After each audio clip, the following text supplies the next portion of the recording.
I will speed up this slide, or shortly say it about what is a digital twin.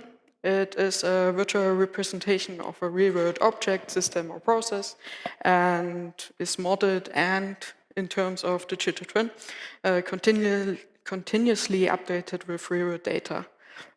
So it's more than a static model. It's a dynamic data-driven simulation and enables scenario testing, process optimization, and also predictive maintenance. And therefore, it bridges the gap between the real world and the digital things. So I think we can skip this also. In 2022, I also started my PhD in the field of simulation and machine learning, and also doing a research project with future mobility nowadays with Inefficient in Dresden. Our research group is based in Zwickau, University of Applied Science Zwickau, and here I have mentioned the research projects IDA40, Integrated Development 4.0, and the actual project Future Mobility. So we come to why we are using digital twins or simulation in semiconductor industry, because the processes in semiconductor industry are very, very complex. And the micro and nanometer scale manufacturing technologies are particularly sensitive. So you cannot go in your fab and change things because, that might be chaotic and disaster at the end. So you use simulation to simulate this complex control logics and to simulate this in a risk-free space out of the real world. So the complexity is shown in these pictures. The pictures, which seems very chaotic, I also created with Knime. Little side information here. And Knime. Knime at Inefficient. I have bring a citation from Mark Peschke from Inefficient Dresden, I think. And that's great. He said speed equals money. I would say everyone in the room agreed this. And great. But back to simulation and digital twins, why Knime is useful for this. In simulation, we have a lot of tools. Knime is not a simulator, but we can build up a framework around the simulator and run the simulations with Knime and connect different terminologies out of different fabs, out of different companies, out of the different simulation tools itself, and also connect many systems, many databases and local files.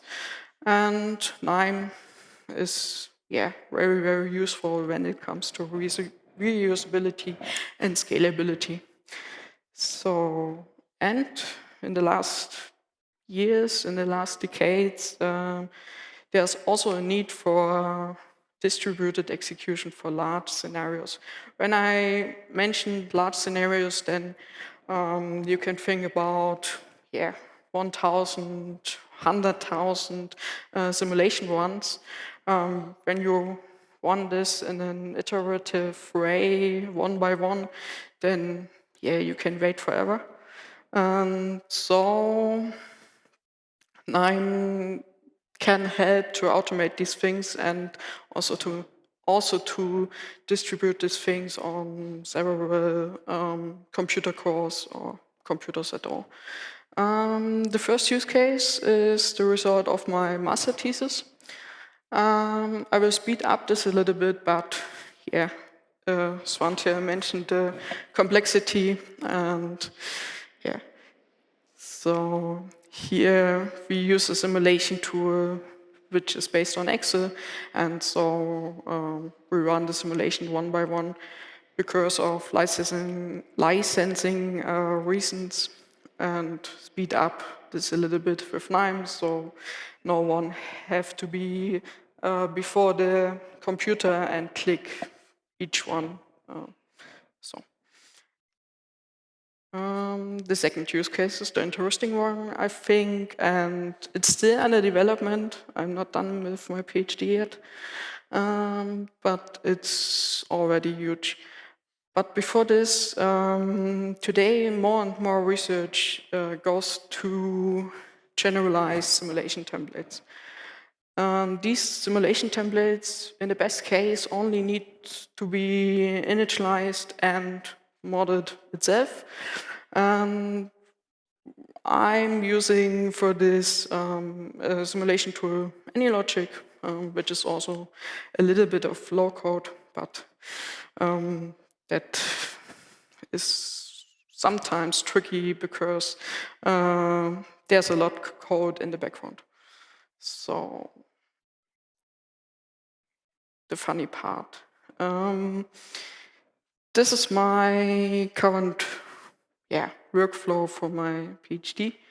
And in the first component, you can select an executable simulation model, which you have modeled before, and also define some things as a database connection with the database host, the database name, and the credentials which are necessary for this.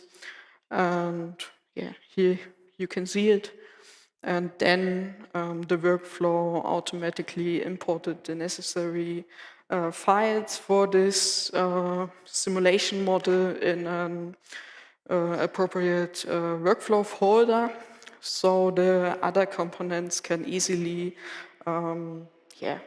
take this stuff with the file paths and work with this. So in the next component, you can preview your simulation model with all the necessary input tables and get a feeling for the complexity, or when the user himself not know about the simulation model, then he can get an overview. Can also see which experiments run in the past, so nothing have to be done twice. In the next component, there is the factor configuration for a large simulation experiments. Simulation experiments means that you vary your input factors, such as the quantity of tools, the quantity of failures, and also the distributions for that in terms of a stochastic simulation. And I've developed here also a little interface to make that much easier for the user. You select the factor name, which is a column behind this, and also the factor values, and then you can edit your factors with minima and maxima value. So when you've done this, then you commit these configurations and get a preview of the design of experiments input. And in the next step, you can select your design of experiment method. Here you can run a full factorial experiment. This means you study each factor with each other factor. So it easily comes to a large number of simulation runs, which make it difficult when you need decisions fast. So here in the example, it's Latin hypercube. Here you can select your number of samples. That's also the number of runs which results out of the experiment, and number of replications. That means for a stochastic model that you vary the seed. So the results are not the same, even the configuration in two configurations is the same. So, and the last step is to distribute the configurations out of it, the experiments over a server infrastructure or different PCs. So you can select if you would like to run your experiment via Docker containers local, or run your experiment via a Kubernetes cluster, and Knime does the stuff in the background, so you don't have to manually create your Docker containers, you don't have to manually start your Docker containers, and so on. For each Docker containers, you can set some properties here, and then the simulation is run. Yes.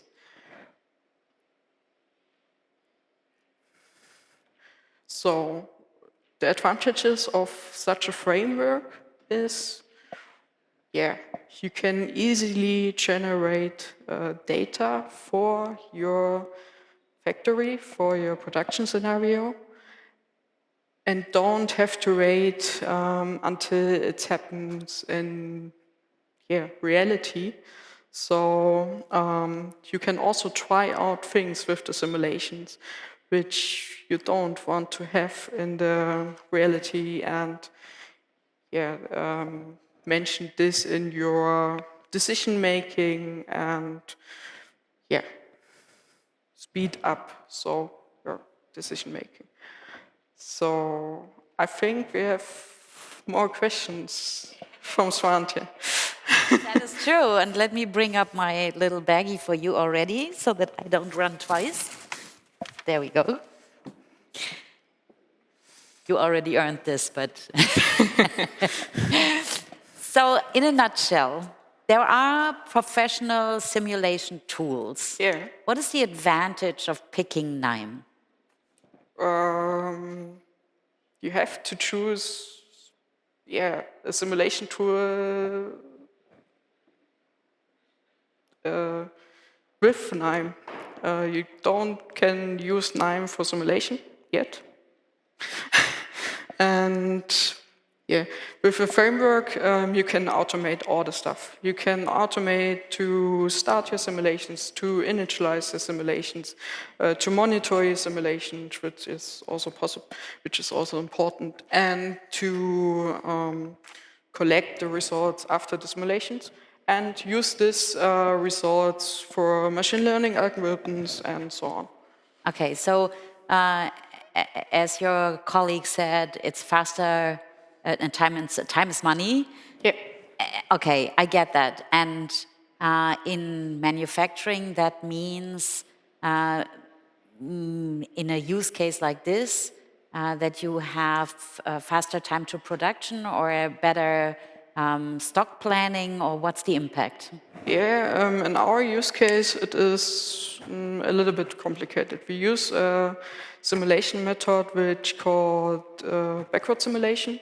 So we go from the due dates of the production orders back and calculate their start date with the simulations. Mm-hmm.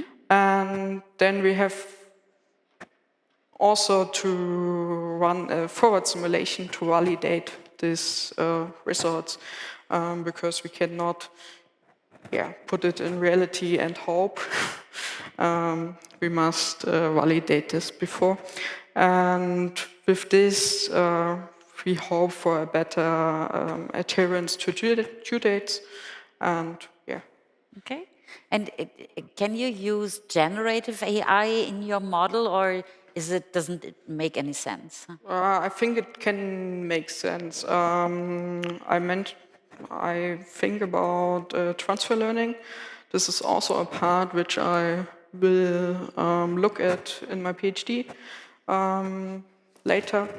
And yeah, there can be generative AI plays in role, also in terms of explainable AI, I think, so that the users, which not always have a code background, can easily use the workflows, can easily understand the results out of the workflows or out of the simulations, and yeah, get a much better workaround in their daily business for decision making.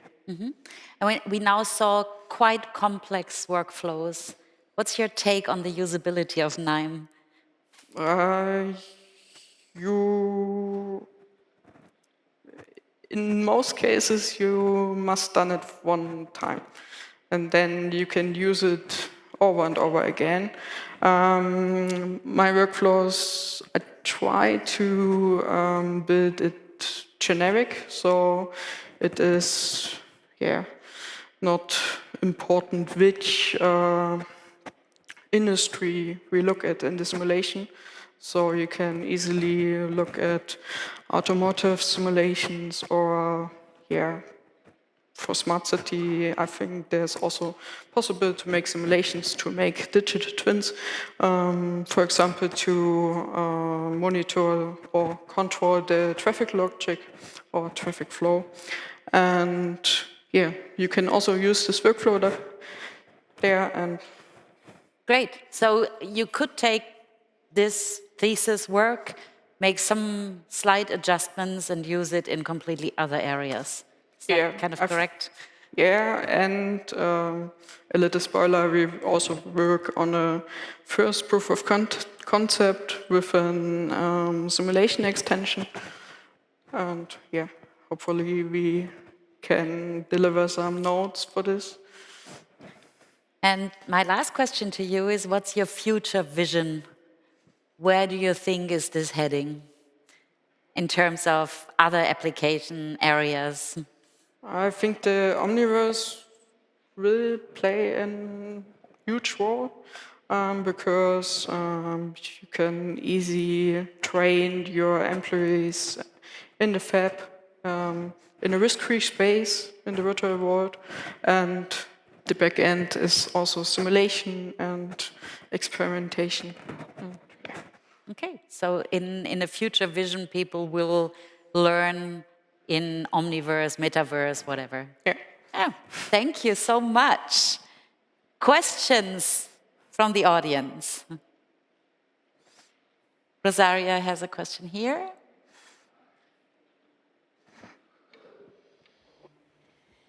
Okay, so the digital twin is new, right? The digital twin is new. So I was wondering if you had all the nodes you needed, or if there are some nodes that you would like to show up in the future for specifically for digital twins. Nice question. When I may wish for something, then there are nodes which make it more easier, which would make it more easier. For example, I can go back in terms of the distribution thing. You can see here there is not the huge number of nodes, and it is mainly Knime nodes, but it doesn't show it in the video. But when you get in the distributed execution component, which I built, then there are a lot of Python script nodes for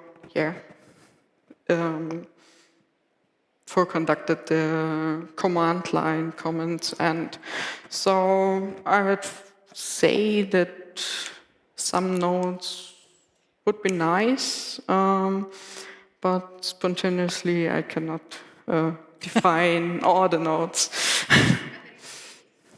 There's space. Yeah. Any other questions? Somebody's running there in the corner. Martina? Thank you very much. A very good effort behind this framework. This can be used for discrete event simulation and then discrete, both of them or only one of them? Here I use discrete event simulation. Okay.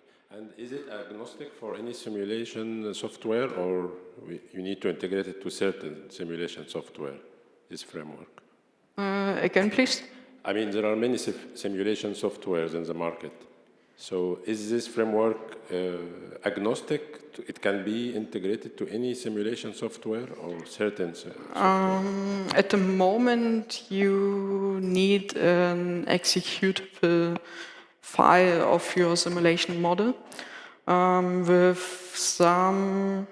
With one simulation tool, we already also try to directly integrate this. But this was the tool which based on Excel, so it was easy. Thank you. Here.